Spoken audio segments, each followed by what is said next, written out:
48ನೇ ಗಣರಾಜ್ಯೋತ್ಸವದ ಸಂಭ್ರಮ ಬೆಂಗಳೂರಿನ ಮಾಣಿಕ್ ಷಾ ಪರೇಡ್ ಮೈದಾನದಲ್ಲಿ ಪ್ರಾರಂಭವಾಗಿದ್ದು ಈಗ ರಾಜ್ಯವನ್ನುದ್ದೇಶಿಸಿ ರಾಜ್ಯಪಾಲ ವಜೂಭಾಯಿ ವಾಲಾ ಭಾಷಣ ಮಾಡುತ್ತಿದ್ದಾರೆ. अभिनंदन करता हूं और आपके हर्षोल्लास की कामना करता हूं। हमारे स्वतंत्रता सेनानियों ने एक ऐतिहासिक आंदोलन के पश्चात स्वतंत्रता हासिल की।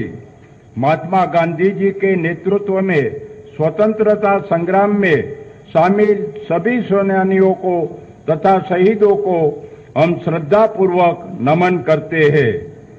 26 जनवरी राष्ट्रीय दिवस है क्योंकि यह दिन आधुनिक भारतीय गणतंत्र का जन्म दिवस है।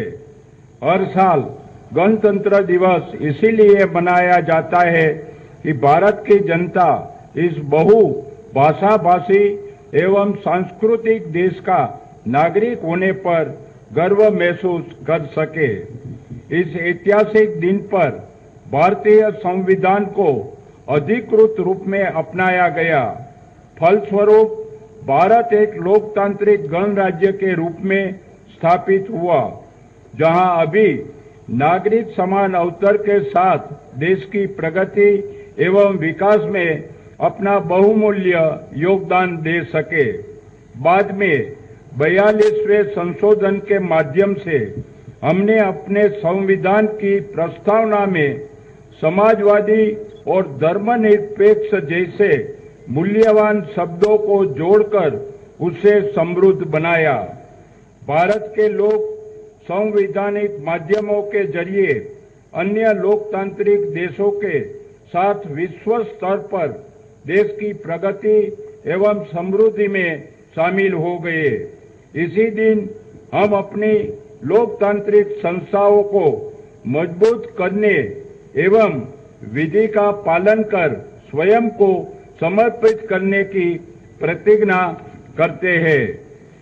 भारत विज्ञान एवं प्रौद्योगिकी के क्षेत्र में विश्व में एक मिसाल बन गया है। हमारी आर्थिक सफलता के कारण हम विश्व प्रतिस्पर्धा में अग्रणी है। हम सभी को ज्ञात है कि देश का उज्जवल भविष्य पिछड़े वर्गों के विकास एवं जनता की समृद्धि सुनिश्चित कराने में ही है। कर्नाटक की जनता ने राज्य के सर्वांगीण विकास के लिए अनुकूल वातावरण का निर्माण करके विशिष्टता हासिल की है। राज्य ने उद्यमियों एवं राज्य के गैर सरकारी संस्थानों द्वारा महत्वाकांक्षी पहलों के कारण राज्य में महत्वपूर्ण प्रगति हुई है। राज्य सरकार द्वारा की गई कई शुरुआतों को राष्ट्रीय एवं अंतर्राष्ट्रीय स्तर पर मान्यता मिल रही है। स्वच्छ भारत अभियान के अंतर्गत कर्नाटक राज्य स्वच्छ कर्नाटक बनने के अपने लक्ष्य में मील का पत्थर साबित हुआ है। मैसूरू महानगर को देश में उत्तम और स्वच्छ महानगर पुरस्कार से नवाजा गया है। यह हमारे लिए गौरव की बात है। स्मार्ट सिटी योजना के अनुसार लोगों को उचित लागत में स्मार्ट समाधान उपलब्ध कराने के प्रयोजन से राज्य के 6 शहरों में वितरण सेवाओं और मूलभूत संरचना निर्माण प्रदान करने का प्रस्ताव है। ये शहर मंगलुरु, बेलगावी, शिवमोगा, हुबली धारवाड़, तुमकुरू तथा दावणगेरे है। इसके लिए वर्ष 2016-17 में 774 करोड़ रुपए जारी कर दिए गए हैं और वर्ष 2017-18 में इस योजना के लिए 1188 करोड़ रुपए का प्रावधान किया गया है। भारत सरकार की औद्योगिक नीति एवं प्रोत्साहन विभाग के अनुसार जनवरी से सितंबर 2016 तक की पूंजी निवेश के मुद्दे में कर्नाटक सर्वोपरि है। यहां पर 1.40 लाख करोड़ रुपए में से ज्यादा पूंजी निवेश द्वारा 15 लाख रोजगार के अवसर प्रदान करके अन्य राज्यों के लिए कर्नाटक एक उदाहरण बन गया है। कर्नाटक राज्य देश के आईटीबीटी क्षेत्र में अग्रसर है, जहां प्रतिवर्ष 10 से 12% बढ़ोतरी के साथ हर साल 70,000 नए रोजगार का निर्माण हो रहा है।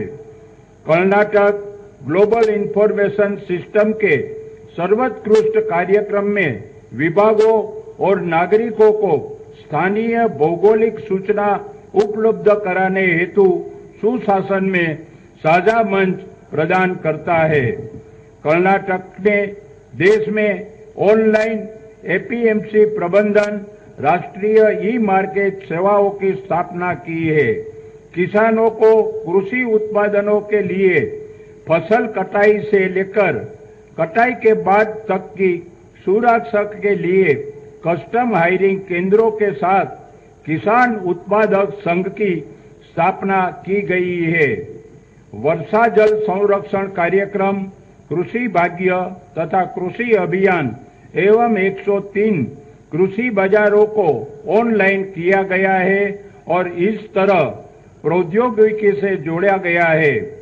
सरकार द्वारा समय पर संकटकालीन किसानों की सहायता के लिए 24/7 सहायवाणी उपलब्ध कराई गई है और किसान समुदाय के लिए वरदान है।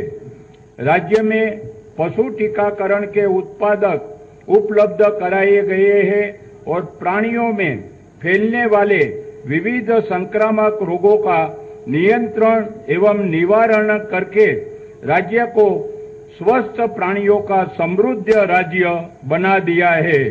मौजूदा 174 मोबाइल पशु चिकित्सालयों के साथ 45 एम्बुलेटरी मोबाइल पशु चिकित्सालय भी प्रदान किए गए हैं।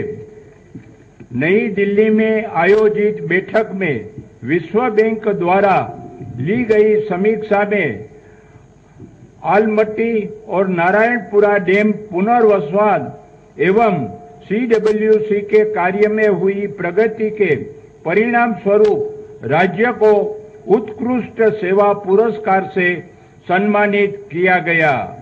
27 प्रधान और मध्यम सिंचाई बांधों को डैम रिहेबिलिटेशन एवं इम्प्रूवमेंट प्रोग्राम योजना के तहत पूर्व स्थिति में लाया जा रहा है। कावेरी तटीय, हेमावती, कबिनी, तारका, अरंगी नदी के बहाव में 72 किलोमीटर दूरी तक आधुनिकीकरण करने का कार्य प्रारंभ कर दिया गया है। उच्च शिक्षा में राज्य सरकार ने ज्ञान आयोग के अधीन कई नए कार्यक्रमों की पहल की है, जिसके माध्यम से कर्नाटक राज्य सूचना एवं ज्ञान का केंद्र बन रहा है। इस दिशा में सूचना एवं प्रौद्योगिकी व कौशल विकास कार्यक्रमों को शामिल किया है। इसमें प्रणाली को मजबूत बनाने हेतु निजी संस्थाओं की भागीदारी को भी सुनिश्चित किया गया है। प्राथमिक शिक्षा को सभी के लिए उपलब्ध कराने की दृष्टि से राज्य में शिक्षा का अधिकार अधिनियम का सफलतापूर्वक कार्यान्वयन किया जा रहा है। इसका उद्देश्य शिक्षा प्राप्ति में गुणवत्ता सुनिश्चित करना है। उदाहरण के तौर पर नए पाठ्यक्रम में प्रशिक्षण, गुणवत्ता वृद्धि कार्यक्रम, गुणवत्ता सुनिश्चित करना, प्रौद्योगिकी आधारित शिक्षा, विद्यार्थी प्रेरणादायी कार्यक्रम आदि शामिल किए गए हैं। दोपहर भोजन के साथ क्षीर भाग्य प्रणाली, नली कली प्रणाली, गणित कलिका आंदोलन, विश्वास किरण, शिक्षण किरण शाला, दत्तू प्रणाली, अनुसंधान एवं प्रशिक्षण भी अन्य उदाहरण है। शिक्षा के क्षेत्र की ये कुछ सराहनीय उपलब्धियां है। कर्नाटक द्वारा विविध स्रोतों द्वारा अतिरिक्त 3657 मेगावाट बिजली की क्षमता उपलब्ध कराई गई है। राज्य ने बिजली की क्षति आपूर्ति हेतु वर्ष ಗಣರಾಜ್ಯೋತ್ಸವ ಸಂದರ್ಭದಲ್ಲಿ ರಾಜ್ಯಪಾಲ ವಜೂಭಾಯಿ ವಾಲಾ ರಾಜ್ಯವನ್ನು ಉದ್ದೇಶಿಸಿ ಗಣರಾಜ್ಯೋತ್ಸವ ಭಾಷಣವನ್ನ ಮಾಡುತ್ತಿದ್ದಾರೆ. ಈ ಪ್ರಸಕ್ತ ಸಾಲಿನಲ್ಲಿ ರಾಜ್ಯ ಸಾಧಿಸಿರುವ ಸಾಧನೆಗಳು ಹಾಗೆ ಅಭಿವೃದ್ಧಿಯ ಪಥದಲ್ಲಿ ರಾಜ್ಯ ಸಾಗ್ತಿರುವ ಹಾದಿಯ ವಿವರಣೆಯನ್ನ ನೀಡುತ್ತಿದ್ದಾರೆ. ट्रांसमिशन नेटवर्क मजबूत